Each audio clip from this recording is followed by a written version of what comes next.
É isso aí, nono ano! Voltamos mais um dia aqui no Centro de Mídias para uma aula especial. A primeira aula do dia de hoje tem que ser de quê, né? Tem que ser do quê? De geografia, porque o cara é um mestre. É isso aí, o cara é um mestre. E começamos aí falando sobre aspectos físicos e os impactos socioambientais na Ásia. E a habilidade da aula de hoje, EF09G16. Identificar e comparar diferentes domínios morfoclimáticos da Europa, da Ásia e da Oceania. E discutir os impactos socioambientais decorrentes de diferentes atividades econômicas. Unidade temática, natureza, ambientes e qualidade de vida. Objeto de conhecimento, diversidade ambiental e as transformações nas paisagens na Europa, na Ásia e na Oceania. Quase que não saiu o final. Quase não saiu asa, que eu vou bater asa hoje. Deixa eu bater asa. É isso aí, então vamos bater asa. Enquanto eu bate asa, a gente assiste um vídeo, ODS 15, Vida Terrestre, IBGE Explica, daqui a pouco retornamos.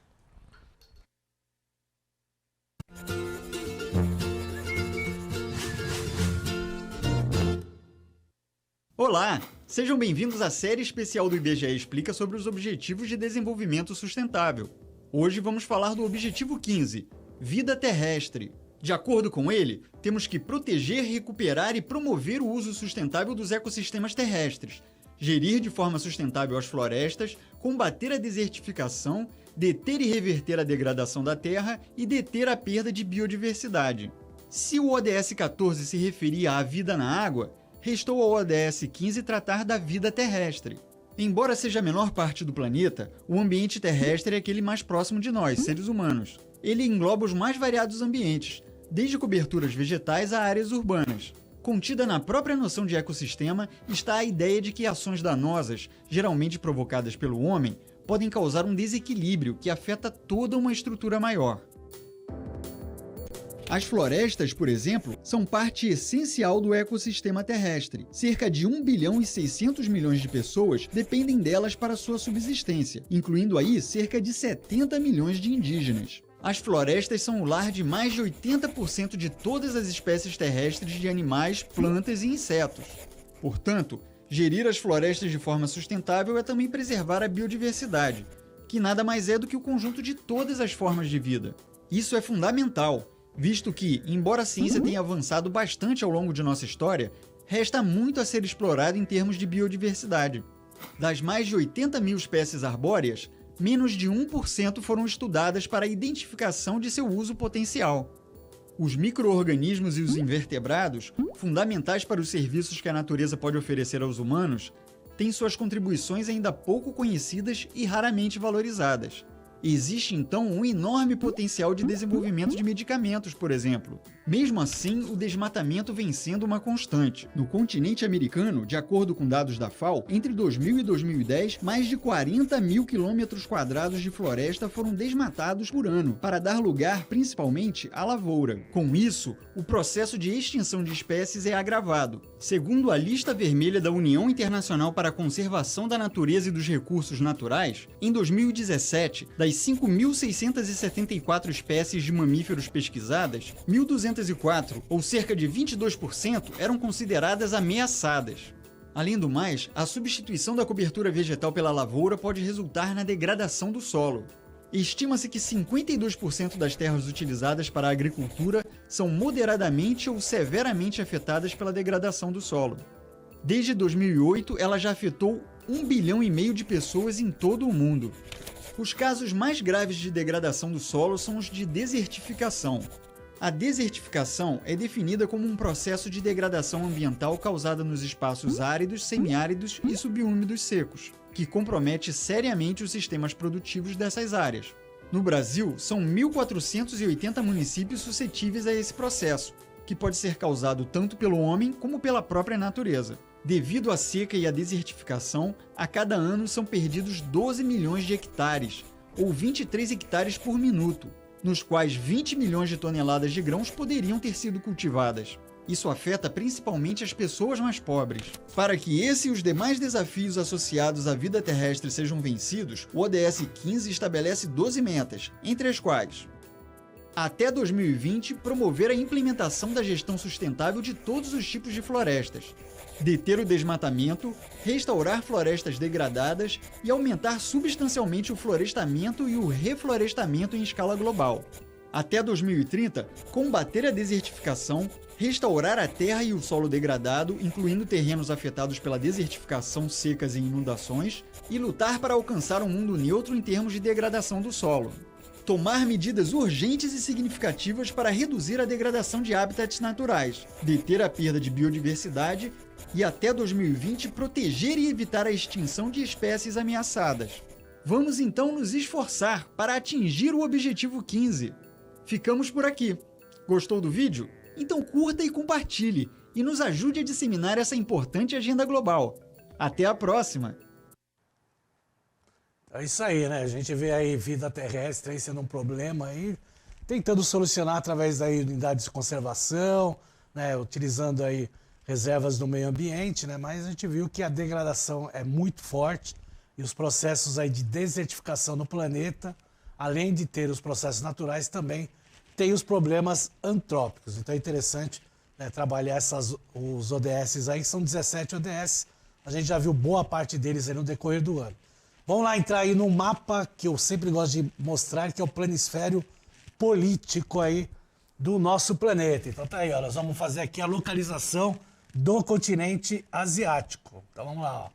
Vamos fazer aqui uma linha, traçar aqui a linha de Greenwich. E aí a gente vê que não pegou a região asiática. E vamos pegar aqui a linha do Equador.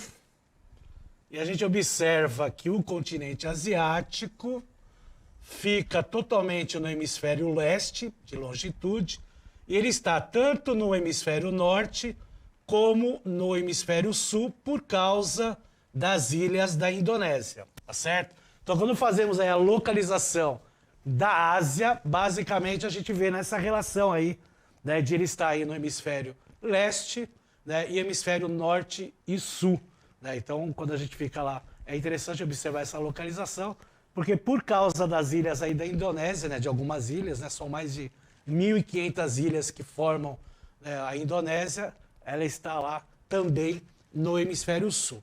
Agora vamos ver uma localização no globo terrestre do continente asiático, né? Lembrando aí que politicamente ele é dividido aí em 50 países.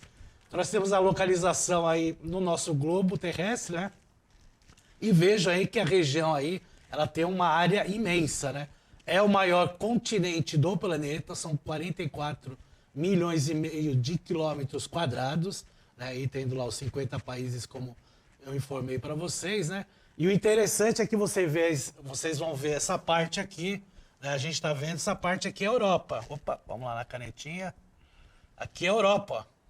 A Europa é considerada fisicamente uma península asiática. Sabia disso, Ju? A península asiática, é.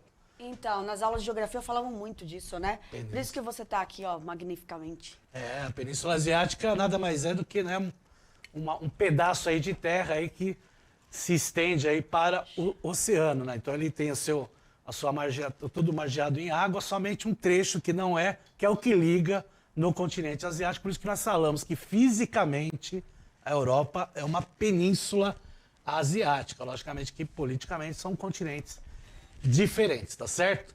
Vamos ver uma imagem de satélite da Ásia? Olha lá. A gente vê lá uma imagem de satélite, né? Pontos aí verdes aí, que são pontos mais vegetativos. Aí os pontos mais claros são pontos aí que já foram antropizados, ou alguns desertos, né? Que é o caso aí da região da Península Arábica, né? O deserto de Gobi.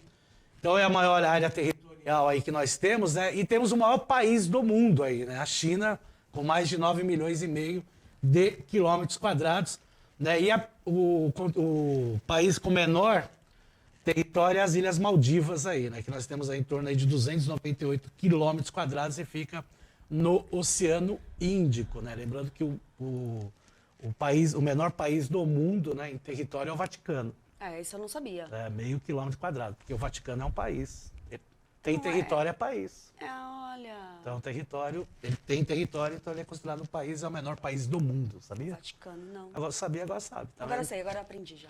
Então vamos lá, vamos ver lá o território da Ásia Físico, que é bastante interessante aí. A gente vê aí o território do continente asiático, né, com os seus planaltos, planícies e depressões, né, espalhados aí por todo o continente, né. Eu vou dar destaque a essa parte roxa, né, que é o planalto do Tibete, né. Nessa parte aqui nós temos também a cordilheira do Himalaia, onde está o maior pico do mundo. Não apareceu esse. Você colocou que cor? Ah, eu coloquei verde lá, ó, verde lá na imagem. É óculos, hein? Idade chegando. O Félix Vou deu colocar um risada. azulzinho aqui, vai aqui em cima. Aqui. Mas é, tá no negócio verde Aqui, no azul ó, agora. ó. Eu enxerguei. Aí, poxa, que é isso? Entendeu? Temos aí os desertos, né? Vários desertos aqui localizados. Opa, não volta não. Ih, obrigado, emocionado. John. Temos o deserto, nós temos outros desertos aí, né? E as planícies aí que estão em verde, né? Então é o continente mais extenso do mundo, com uma diversidade muito elevada das superfícies, né? E aí eu dou o exemplo aí do Monte Everest, que a gente vai ver mais para frente, né? E eu vou falar melhor sobre ele, né? E ele está assim, ele tem regiões aí que são vastamente povoadas, né? Obviamente nós temos os dois maiores países em quantidade populacional, que é a China e a Índia. Por isso que naquela imagem de satélite vejo um clarão, principalmente aí entre a China e a Índia, né? Porque são mais de 2 bilhões aí, 700 milhões de pessoas aí. E essa região do Sudeste Asiático ela é conhecida como formigueiro humano. E também na Ásia nós temos a maior depressão do mundo, né? Que é o Mar Morto. Sabia? Já ouviu falar do Mar Morto? Não, isso sim. Por que ele tem esse nome Mar Morto? Ah, eu não sei porque que ele deu o nome, mas eu já ouvi falar muito. Deixa eu ficar quieto, vai. Você Não, fala eu o ia quê? falar, sabe o quê? É. Eu até queria saber também, porque o professor Josias mandou aqui, ó. Boa tarde, senhor. Tudo bem? O professor Josias está perguntando se o senhor tá bem. Ah, eu tô bem. O senhor tá bem, senhor Josias? Boa tarde, professor Josias. Eu acho que eu não falei boa tarde quando iniciei a aula, por isso que ele fez. Será que foi? Eu acho que foi isso, eu tô lembrando, acho que foi isso. Desculpa aí, boa tarde, pessoal. Acho que eu fui tão em cima aí, né, depois do almoço ainda, mas é isso aí. Então é o Mar Morto porque, né, uma grande quantidade, né, de sal, né, faz com que, né, a água seja bem densa, bem parada, e se você quiser mergulhar, você vai mergulhar e vai flutuar novamente, sabia? Você sobe. Você pode ficar lá, tranquilo, Quem não sabe lendo um boiar, livro. quem não sabe boiar, aprende. Aprende. Nesse mar ele aprende. Nesse mar ele boia. Isso. E tem a maior depressão do mundo continental com 400 metros de profundidade. Olha que interessante. Então tem uma das maiores planícies do mundo, que é a planície da Sibéria, também no continente asiático. Tem a maior região, né, de elevação, que é o Monte Everest, lá no Himalaia, e tem a maior depressão do mundo. Então tá Tudo completo ali, aí tudo à mão. na questão aí de relevo. É O importante. professor Josias respondeu, falou que tá tudo bem e desejou boa aprendizagem. Para nós todos aí, estamos aqui para isso. E vamos falar, e falando aí sobre o Monte Everest, eu trouxe aí uma imagem do Monte Everest, daí ó, um monte aí com 8.848 metros de altura, né, que tem as suas discordâncias, né, porque ele fica entre a China e o Nepal. Então a China tem uma metragem, o Nepal tem outro, né, e ele também está lá na região do Tibete, que também tem outra metragem. Então, né, cada um faz aí a sua metragem de acordo com o local que está o Monte Everest, tá certo? Assim, direcionado para o seu país. E aí eu fiz uma pesquisa aí, Ju, ó, fiquei interessado aí, ó, fiz uma pesquisa, mais de 6 mil alpinistas tentaram chegar lá no topo, ó. Isso é um esporte, a gente está relacionando aqui a educação física com a Aí, tá geografia. vendo? Ele foi conquistado aí pelo neozelandês, né, na Nova Zelândia, aí, em 1953, Edmundo Hillary. Tem até filme, né, que É. mostra todo o sacrifício, todas as questões climáticas e do corpo humano, né, a questão de adaptações. Isso, exatamente, ó, tá vendo? Aula de educação Aula de física educação e física, agregada tá aí. aqui, ó. E o Sherpa, né, Tenzing Norgay, né, o Falou Norgay. ficou bonito esse nome. Porque o Sherpa é a população que vive lá e dá apoio para os alpinistas que vêm de outras regiões, então eles dão os apoios lá no acampamento, né, eles são considerados tibetanos lá, né, tem segunda linguista. Essa palavra Sherpa aí quer dizer povo do leste, Olha. pela língua tibetana. Eu pesquisei aqui, estava aqui, ó. E o neozelandês, ele conseguiu chegar em 1953, faz tempo. tempo. Né? Sabe quantas pessoas já morreram tentando chegar? Bastante. 311 pessoas já morreram em suas encostas, né? E o interessante é isso, né?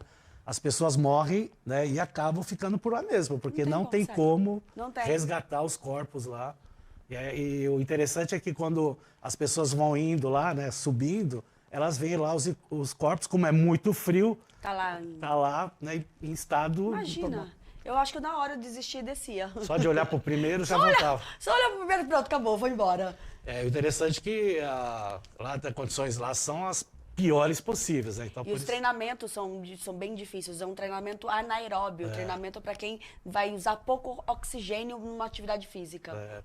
Até porque eles têm que levar equipamento de oxigênio e é mais um esforço a mais porque os cilindros são pesados. Né? É que fica equivalente quando a seleção brasileira ou algum time vai jogar nesses países aí que tem a altitude elevada, que tem lá o cilindro, mas é muito bacana. Quem não conhece as histórias voltadas para o esporte do Monte Everest, é bacana. Tem filme, tem livro, é bem bacana. Tem até seriados aí em canais aí que mostram, né, até as tentativas, né, nos acampamentos dessas pessoas aí chegarem ao topo aí, que é difícil mesmo. Bom, falamos do Monte Everest porque tem uma atividade em cima dele, né? Então, e eu quero ver a Maria, os estudantes Edson e Maria, da Escola Jardim da Luz, de Embu das Artes, do professor Emerson, participando e respondendo. Bora lá. O Monte Everest está situado em qual cordilheira? Quanto tempo? Pode dar 1 minuto e meio. 1 minuto e meio. Vamos ver se eles respondem. Vamos lá.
Ai, vamos, gente. Então, a professora Helena, o professor Emerson e o professor Josias responderam.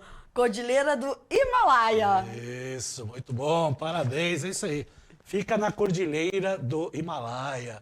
Então, é o pico mais elevado aí do planeta, né? O Monte Everest. Vamos lá para as zonas climáticas? Então, vamos lá. Vamos localizar aí a Ásia nas zonas climáticas. Aqui, ó. Então, vamos fazer aqui uma linha. Aqui, ó. Opa, vou usar outra cor, tá, Ju? Pra você não confundir. Vou usar o vermelho, ó. Entendeu? Vou usar o vermelho mais escuro. O vermelho vai aparecer ali no vermelho, não? Vai aparecer, poxa. Que isso, ó. Aqui nós temos o Trópico de Câncer, tá certo? Aí nós temos o Trópico de... desculpa, aqui nós temos... É isso aí, tá? E aí nós temos aqui a Ásia, ó. E aqui nós temos o Círculo Polar Ártico. Então, boa parte do território asiático está numa área que nós chamamos de zona temperada, né? Então, isso é interessante retratar.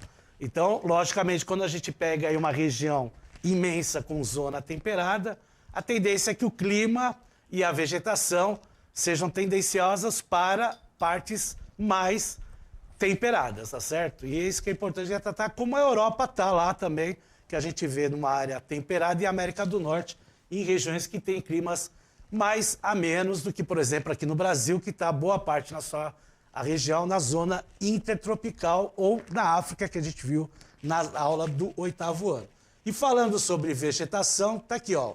O próximo mapa mostra aí a vegetação e olha a diversidade de vegetação que nós temos nesse continente, né? Eu vou dar destaque para os principais, tá?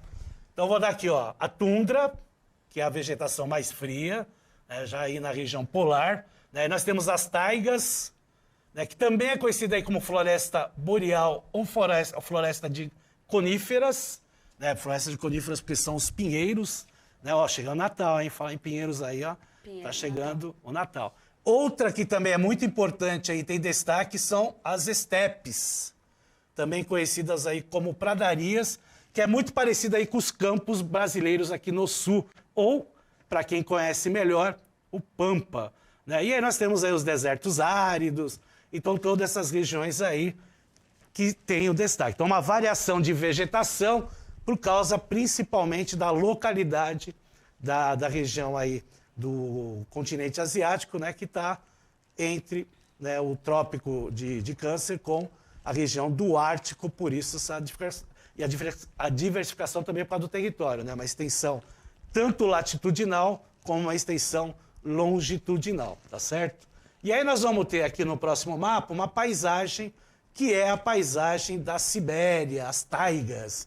Tá vendo? A floresta de taiga, uma região extremamente fria. Tem que lembrar que as taigas, elas são vegetações aí de elevadas latitudes, né? É o que mostrou lá no mapa, tanto é que se a gente for estudar a América do Norte, nós vamos ver lá o que eles chamam de floresta boreal, né? Porque taiga é mais conhecida aí na região aí da Ásia, na região da Rússia, né? Por isso que é em elevadas latitudes. Então o clima lá típico é o continental frio e polar, tá? Porque está na área continental. Então você encontra na Sibéria, como a gente encontra aí, mas também encontra em outros países lá, como Finlândia, Suécia, Canadá, regiões aí de elevada altitude. E aí vocês estão vendo aí, são os pinheiros, né?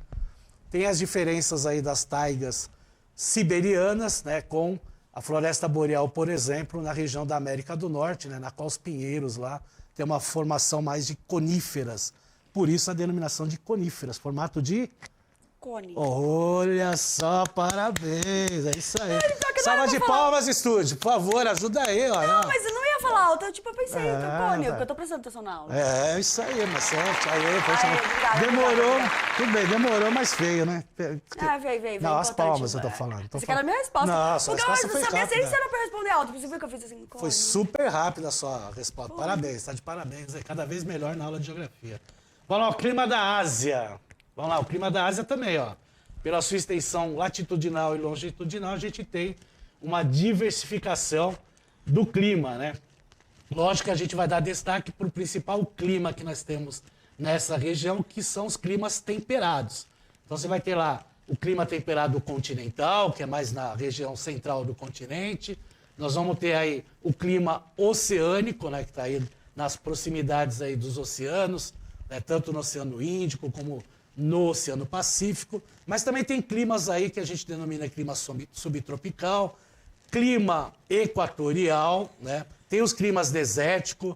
Na região da Índia, nós temos lá os climas denominados hoje de climas de monções, né? Por causa das monções que acontecem no Oceano Índico, né? Então, todas essas variações aí de climas, que são bem, em quantidade bem diversificada, tem a influência aí do seu continente, que é muito extenso. Lembrando novamente que é o maior continente do planeta. Vamos lá para a próxima tela. E aí nós estamos vendo aí o rio Yangtze, né, que tem lá, né, a maior hidrelétrica do mundo, né, de capacidade instalada, que é a usina de Três Gargantas na China, né?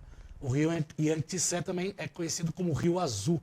Então ele percorre 6.300 quilômetros desde a sua nascente, e a sua bacia tem mais de 1.800.000 quilômetros quadrados, né? Então, por isso, conhecido aí como um dos maiores rios aí do continente asiático, né? Fica lá na China, né? Junto com o Rio Amarelo, né? O Huanghe, ou Huanghe.